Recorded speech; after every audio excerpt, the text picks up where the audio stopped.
Imagine this. You're a sailor on a quiet merchant vessel, the trade winds carrying you steadily across the Atlantic. The sea is calm, the crew relaxed, and the voyage feels safe, until a dark silhouette emerges on the horizon. At first, it looks like any other ship, but then you see the black flags fluttering, the gun ports sliding open, and the terrifying realization sets in. You've been spotted by Bartholomew Roberts, better known as Black Bart. For many sailors of the early 18th century, this was the worst possible fate. Black Bart was not only ruthless, he was efficient. Unlike Blackbeard, who relied on smoke, fury, and theatrics, Roberts ruled with strict order and military precision. He captured more than 400 ships in his short career, far more than any other pirate of the Golden Age. To be hunted by Roberts was less a matter of if you would lose, and more a matter of how quickly you would surrender. But here's the remarkable part. Roberts never wanted to be a pirate. Born John Roberts in Wales, he had been a respectable sailor, a man who lived within the law. He was swept into piracy almost by accident, pressed into service against his will. And yet, within weeks, he rose to command the very men who had captured him. Through sheer courage, intelligence, and leadership, he became the most formidable pirate captain of them all. To sail with Black Bart was not to live in chaos, as aboard so many pirate ships. It was to live under a code, one enforced with discipline and order. No gambling, no drinking on duty. Lights out by 8. If you broke his rules, punishment was swift and merciless. But for those who followed him, there was safety, profit, and the thrill of sailing with a captain who always seemed to win. Roberts was not like other captains. He dressed in fine clothes, carried himself with elegance, and wore a silver cross around his neck. He was a man of contradictions, deeply religious, yet a pirate, strict and disciplined, yet charismatic enough to win loyalty, ruthless in battle, yet refined in manner. To his enemies, he was a nightmare. To his crew, he was both a commander and a symbol, proof that a pirate could be more than a drunken cutthroat. Tonight, we'll step aboard his ship. We'll see what life was like under his command, how he rose from reluctant pirate to feared admiral of the Black Flag, and how he carved his name into history as the most successful pirate who ever lived. So settle in, let the waves rock gently in your imagination, and prepare to meet a man who turned piracy into something far more disciplined, far more dangerous, and far more successful than anyone before or since. This is the story of Bartholomew Roberts, Black Bart, the gentleman pirate. Bartholomew Roberts did not begin life with the look or spirit of a pirate. In fact, he may be one of the few great captains of the Golden Age of Piracy who entered that world entirely against his will. He was born John Roberts in 1682 in the small Welsh village of Casnewid near Pembrokeshire. It was a place of rolling hills, stone cottages, and quiet harbours. Life was hard, work was scarce, and the sea promised both employment and escape. Like many young men of coastal Wales, John took to ships not out of adventure, but necessity. His skill and temperament soon earned him steady work as a sailor, where he gained experience in navigation and seamanship. By his early 30s, Roberts was serving aboard a slave ship sailing out of West Africa. He was a skilled navigator, a man who kept order, but not a man who stood out as reckless or daring. If fate had not intervened, he might have lived and died in obscurity, remembered only by the logbooks of merchant vessels. But the sea, as always, had other plans. In 1719, while serving aboard the slave ship Princess, Roberts's life was upended. The ship was anchored off the coast of Ghana when it was attacked by pirates led by Captain Howell Davis. The pirates overwhelmed the crew, plundering the ship and forcing survivors to join them. Roberts was one of those pressed into service. Imagine his situation. One day a respectable sailor, the next a captive forced to choose between death, marooning, or piracy. he chose life. But Roberts was no ordinary recruit. He quickly distinguished himself. Within weeks, Davis recognized his skill as a navigator and his level-headedness under pressure. Roberts was not rowdy or reckless like so many pirates. He was composed, disciplined, and intelligent. Davis began to trust him, and Roberts rose in influence despite his initial reluctance. Then came the turning point. In June 1719, Captain Howell Davis was killed in an ambush on the island of Principe. The crew, enraged and leaderless, needed a new captain. Dozens of hardened pirates stood before them, men who had lived by the cutlass for years. Yet they chose Roberts, the reluctant newcomer, as their leader. Why? Because even in those few weeks, Roberts had shown the qualities they valued most: courage, judgment, and the ability to command respect.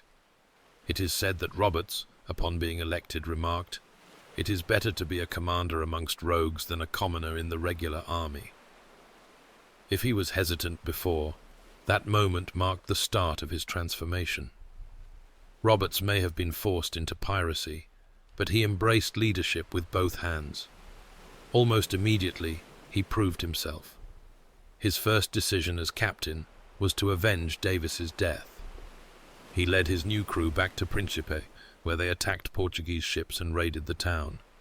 It was a bold move, reckless to some, but to his men, it showed that Roberts was not afraid to act decisively. His reputation was born that day. Roberts's rise was remarkable because it was built not on theatrics, like Blackbeard's, but on order. Where other captains relied on terror and chaos, Roberts imposed discipline. He wore fine clothes, drank tea instead of rum, and insisted on structure aboard his ship.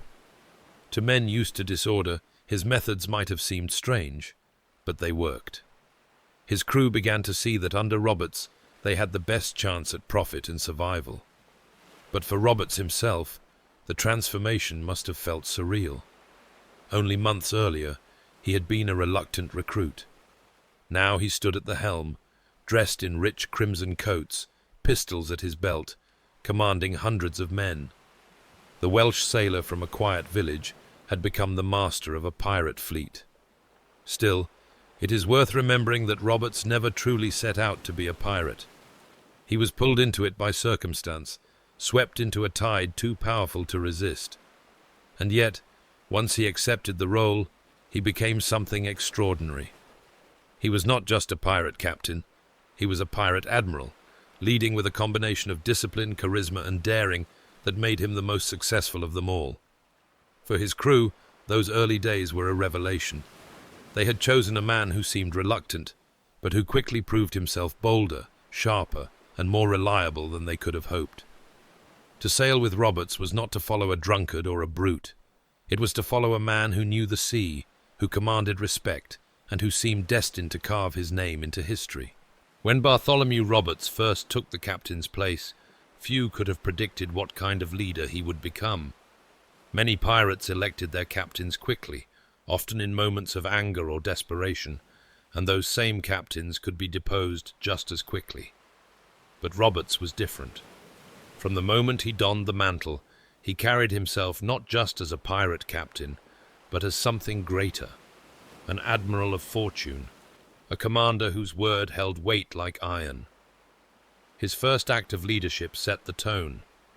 Howell Davis, the man who had dragged Roberts unwillingly into piracy, had been cut down in an ambush by Portuguese soldiers on the island of Principe. Roberts, though new to the life, wasted no time in seeking revenge. He led his men back to the island and in a daring strike attacked Portuguese shipping near the harbour. The raid was successful, a bold and bloody message that no slight against Roberts' crew would go unanswered. For his men, this was proof that their choice had been wise. Roberts, the reluctant sailor, had the courage of a seasoned leader. From that moment forward, he never looked back. Roberts embraced the life of piracy, not with reckless abandon, but with a cold and calculated efficiency. Where Blackbeard had relied on smoke and fury, Roberts relied on discipline, planning, and precision. His raids were swift, his orders clear, and his results undeniable. What made him stand out was his uncanny ability to inspire confidence. Many pirate crews were fractious, prone to quarrels, mutinies, and drunken brawls. Yet under Roberts, such chaos was rare. He carried himself with a sense of dignity unusual for a pirate captain. He dressed in fine crimson coats, sometimes adorned with feathers in his hat, and wore a silver cross around his neck. To his men, this was not vanity, it was symbolism. Their captain looked every bit the commander of a fleet, and his appearance reinforced his authority. Roberts also had the gift of charisma. He was not a tyrant who ruled through cruelty, but neither was he lenient. He listened to his men, consulted them in major decisions, and upheld the pirate tradition of shared plunder.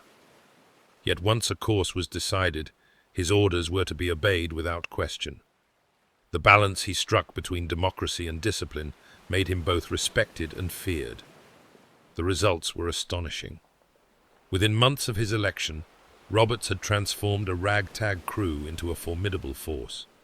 He struck boldly along the African coast, seizing ships laden with gold and goods.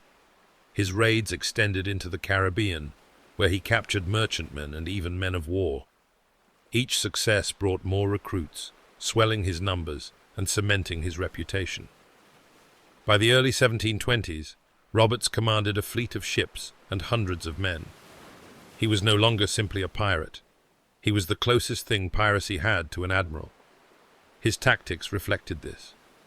Where other captains preferred single, opportunistic strikes, Roberts planned coordinated operations.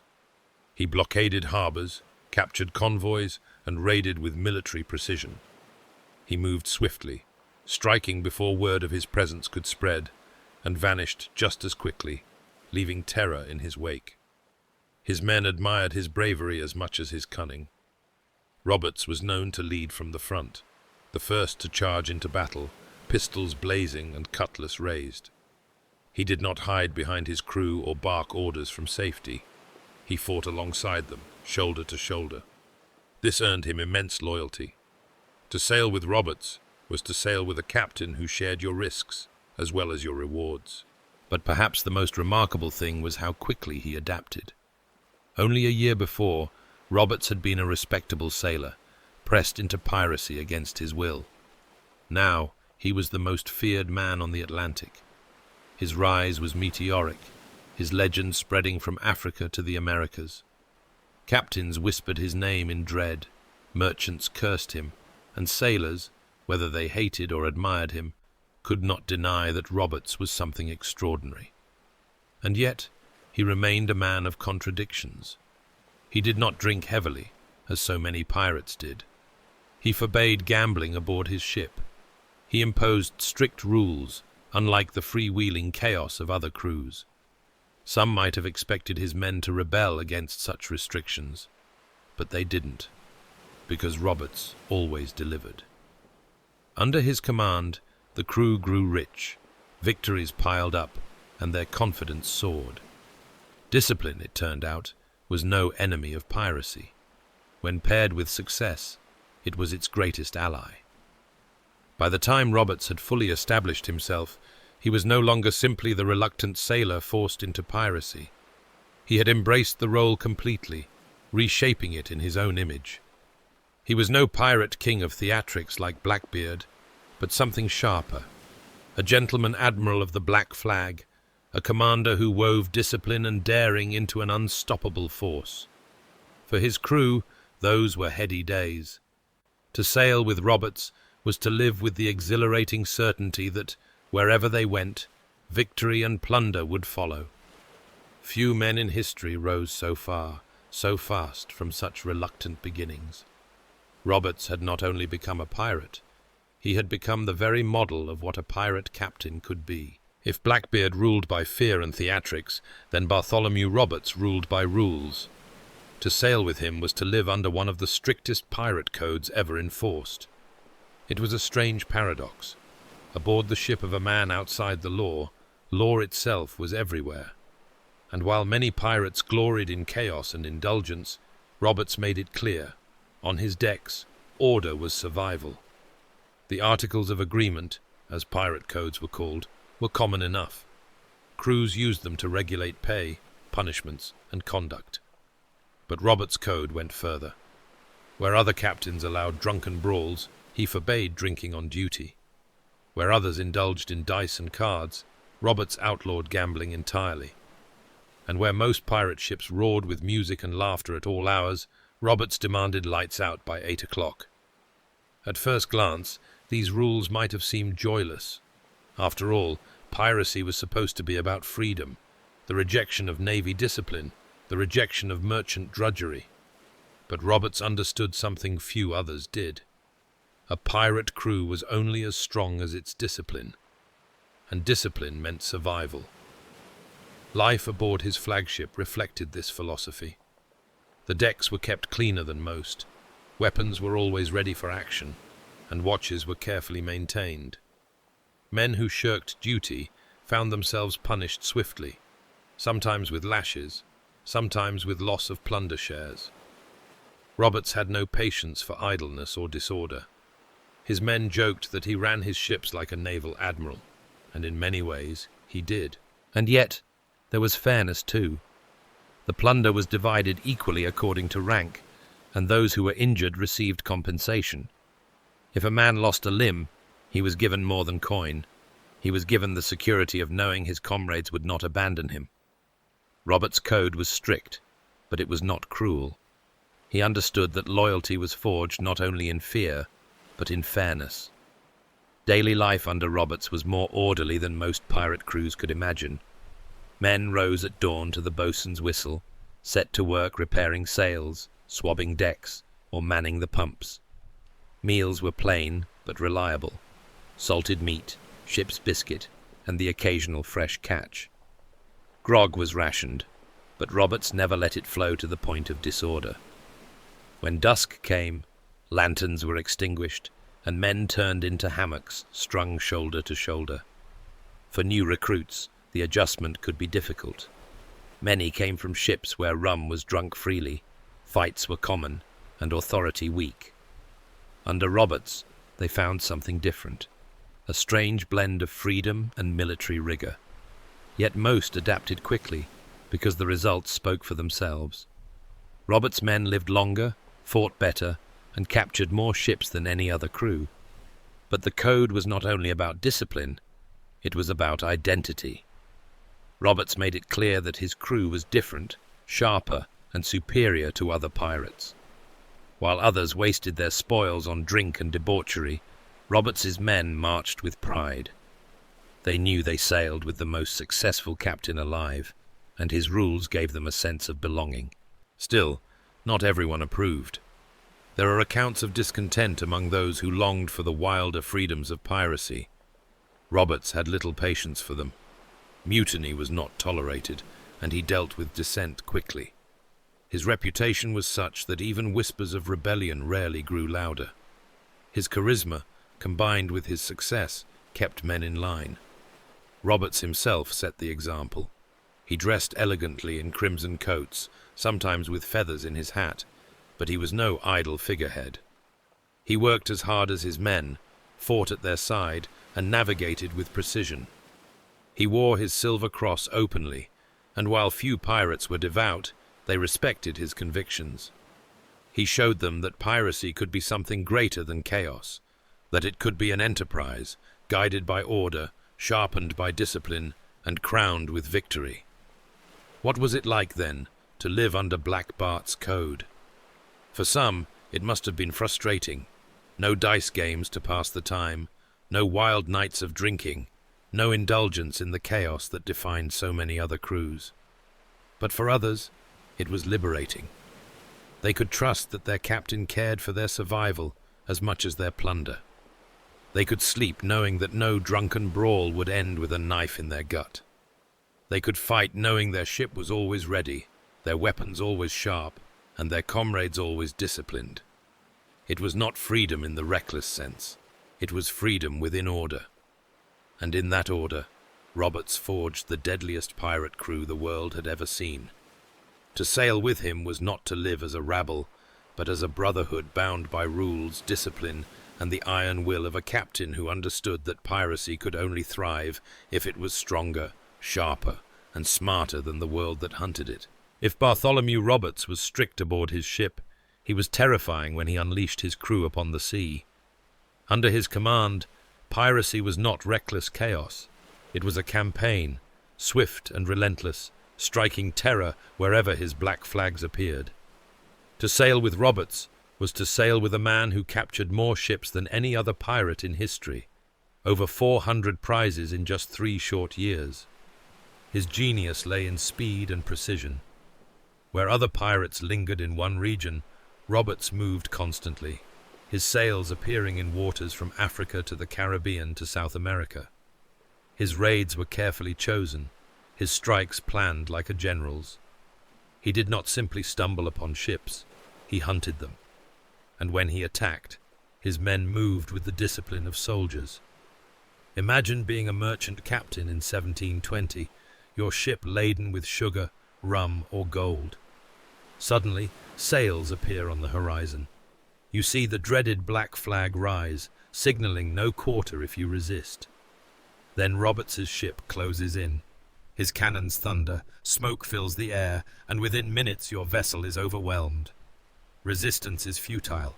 Many surrendered without a shot fired, knowing Roberts's reputation. His most spectacular raids became legend.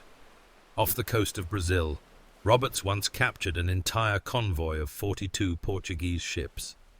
The sight of his fleet swooping down upon so many vessels at once must have been overwhelming, like a storm breaking across the sea. In the Caribbean, he burned and plundered without mercy, seizing valuable cargo and sending shockwaves through colonial governors. Along the West African coast, he became a scourge, capturing ships laden with goods and enslaved people, his sails striking terror from Senegal to Ghana. The wealth he amassed was staggering. Gold coins, silver plate, fine silks, and barrels of rum poured into his coffers. His flagship was said to gleam with captured finery, flags taken as trophies, instruments, and luxuries rarely seen aboard pirate vessels. His men grew rich, their purses heavy with coin, their confidence swelling with every victory. Under Roberts, piracy was not a gamble. It was a certainty. But wealth was not the only reward. Fear itself became a weapon. Word spread across the seas of Roberts' ruthlessness in battle and his strict discipline. Merchant sailors dreaded his name, and many surrendered without a fight. Even naval commanders knew him to be dangerous, for his men fought with precision, and his tactics rivaled those of professional admirals. Yet Roberts was not needlessly cruel. He did not revel in slaughter for its own sake. Violence was a tool, not a pleasure. When it served his purpose, he showed mercy, allowing surrendered crews to live. But when provoked or resisted, his fury was swift and uncompromising. There are accounts of him hanging entire crews to make examples, his black flags promising no forgiveness to those who dared oppose him. His men understood the logic. Mercy was shown when it strengthened fear, and terror was unleashed when it preserved order. To sail with Roberts during his great campaigns was to ride a wave of triumph. His men boasted that no fleet could match them, no governor could stop them. When his sails appeared on the horizon, even the bravest hearts quailed. And for the crew, the plunder was only part of the reward. The real treasure was the sense of invincibility, of belonging to the most successful pirate fleet the world had ever seen. But victory had its dangers. The more Roberts plundered, the more determined the world became to stop him. Governors sent warships, convoys sailed under heavier guard, and the Royal Navy grew restless. For now, though, Roberts remained untouchable, his movements too swift, his tactics too sharp. The raids continued, each more daring than the last. From the harbors of the Caribbean to the trading posts of West Africa, Roberts's black flag struck fear like a plague. His men followed him eagerly, certain that each voyage would bring not only riches, but glory. They were not the rabble of a drunken pirate band. They were the crew of an admiral, a disciplined brotherhood united under a captain who never seemed to lose. To the outside world, Roberts was a monster. To his crew, he was a master. And in those heady days of conquest, it seemed as though nothing on earth or sea could stand against Black Bart Roberts. Not all pirates were remembered for their brutality. Some, like Bartholomew Roberts, were remembered just as much for their style. While other captains staggered ashore in rags, their faces red from rum, Roberts carried himself with the elegance of a nobleman. To sail with him was to follow not just a captain, but a man who looked and behaved like a gentleman, even as he terrorized the seas. Roberts was striking in appearance. He often wore a rich crimson coat, trimmed with gold, and a fine feathered hat. Around his neck hung a silver cross, gleaming in the sun, as if to remind both friend and foe that this pirate captain still clung to a sense of faith. He was tall, dark-haired, and carried himself with an unmistakable air of command. In every way, he looked less like a pirate and more like an admiral, or even a nobleman, playing the part of a rogue. But his refinement was not just for show. Roberts cultivated this image deliberately, as carefully as Blackbeard had cultivated his smoky, demonic appearance. Where Blackbeard used terror to unnerve his enemies, Roberts used charisma to command respect. To his crew, his elegance reinforced his authority. To outsiders, it blurred the line between villain and gentleman. In port, Roberts was known for his manners. He spoke politely, entertained allies with dignity, and often impressed even his enemies with his composure. While other pirates brawled in taverns, Roberts dined with finesse. And yet, there was always danger beneath the mask. His charm could turn to steel in an instant if crossed. Those who underestimated him quickly learned that beneath the fine coat beat the heart of a ruthless strategist. This contradiction fascinated his men. On one hand, Roberts enforced strict discipline. No gambling, no drunken chaos, no disorder. On the other hand, he embodied the freedom and boldness of piracy. He showed them that one could live as both a rebel and a gentleman, a commander outside the law, but still carrying the grace of one who belonged to higher ranks of society. There was also his deep sense of faith. Unusual among pirates, Roberts was known to attend church services when possible, and he wore his cross proudly even in battle. He was no saint. He plundered mercilessly after all, but he carried his beliefs with him. Some said this made him even more dangerous, a man who believed he was guided by a higher purpose, even as he defied earthly law. His refinement extended to his fleet as well. Roberts demanded his ships be maintained with care, his flags flown proudly, and his men presented as disciplined warriors rather than rabble. His black flags bore distinctive designs, sometimes a skeleton holding an hourglass, sometimes Roberts himself standing with a flaming sword. These banners, fluttering above his ships, combined terror with artistry, signaling not just death, but style. And yet, despite all this polish, Roberts never forgot his purpose. He was, above all, a pirate, and his gentlemanly exterior masked a core of cold steel. He could order executions without flinching, burn towns when resisted, and fight battles with unrelenting fury. His elegance did not soften him, it sharpened him, giving him an aura that set him apart from every other pirate captain. For his crew, this duality was both inspiring and intimidating. They sailed under a man who demanded discipline but rewarded loyalty, who looked like a nobleman but lived like an outlaw, who could dine with elegance one evening and lead them into cannon fire the next morning. Roberts showed them that piracy could be more than chaos. It could be power, refined and unstoppable. To the world beyond, this image of the gentleman pirate cemented his legend. Merchants cursed him, governors feared him, and sailors spoke of him with awe. He was not a demon like Blackbeard, nor a madman like Charles Vane. He was something rarer. He was a pirate who commanded not just fear, but respect. And perhaps that was his greatest mask. Behind the crimson coat, the silver cross, and the polished manners, Roberts was still a man who lived by plunder and violence. Yet by dressing himself in refinement, he elevated piracy into something larger, something unforgettable. To sail with Black Bart was to witness this contradiction every day. A man who was both outlaw and gentleman, ruthless and refined, devout and deadly. It was this paradox that made him not only the most successful pirate, but one of the most enduring figures of the Golden Age of Piracy. Every pirate's story ends the same way, in chains, on a noose, or in battle. For Bartholomew Roberts, it was battle. After 3 years of unmatched success, after more than 400 ships had fallen to his fleet, the world finally decided that enough was enough. The Royal Navy came for him, and though Roberts had outwitted them countless times before, this time fate would not be denied. It was February 1722, off the coast of West Africa. Roberts was anchored near Cape Lopez in present-day Gabon. His ships had been raiding along the coast, seizing prizes and terrorizing trade. But word of his presence had reached Commodore Challoner Ogle, commander of the Royal Navy warship HMS Swallow.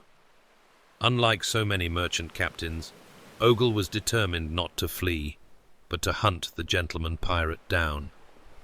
The morning of February 10th dawned hot and hazy. Roberts was dressed as he always was, elegant and commanding, in a crimson coat with a feathered hat, pistols across his chest, and his silver cross gleaming at his throat. His men were relaxed, unaware of the trap closing in around them. Then, sails appeared on the horizon. At first, they thought it was another merchantman ripe for plunder. But this was no ordinary prize. It was the Swallow, a fully armed warship. Roberts did not panic. He had faced danger before, and his confidence had carried him through countless battles. He ordered his men to prepare for action. His flagship, the Royal Fortune, turned to face the enemy. Cannons were loaded, muskets primed, cutlasses sharpened. The black flag of Roberts was raised, defiant against the British ensign. The battle that followed was fierce and brief. The Swallow unleashed a devastating broadside, its heavy guns tearing through the rigging and hull of the Royal Fortune. Splinters flew like deadly arrows, men were cut down where they stood, and chaos erupted on deck. Still, Roberts stood tall, refusing to retreat. He strode the deck in full view of his men, a figure of calm amid the storm of fire and smoke. Then came the fatal moment. A musket ball struck Roberts in the throat. He staggered, blood staining his fine crimson coat. For an instant, his men froze in shock. But Roberts had prepared for this. He had ordered long before that, should he ever fall in battle, his body was not to be taken by the enemy. And so, as the life drained from him, his men carried out his final command. They threw his body overboard, into the waters of the Atlantic, where the sea claimed him before the British could. With their captain gone, the fight quickly collapsed. The Royal Fortune was overpowered, its men captured. More than 200 of Roberts' crew were taken prisoner. Many were hanged in the weeks that followed, their bodies displayed as grim warnings along the coast. The Golden Age of Piracy was already waning, and with Roberts' death, it lost one of its last greatest figures. For his men, it was the end of their invincibility.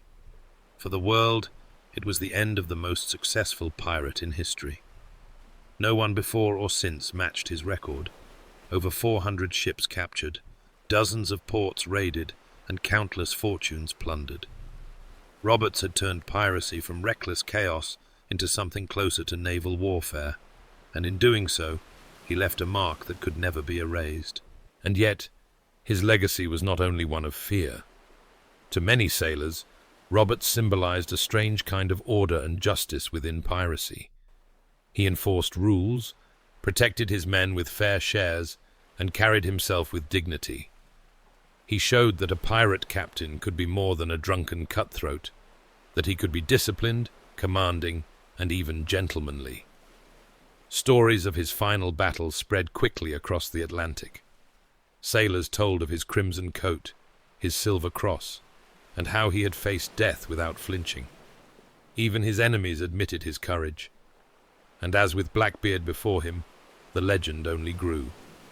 Roberts became the model of the pirate admiral, the gentleman pirate who lived with style, fought with discipline, and died on his feet.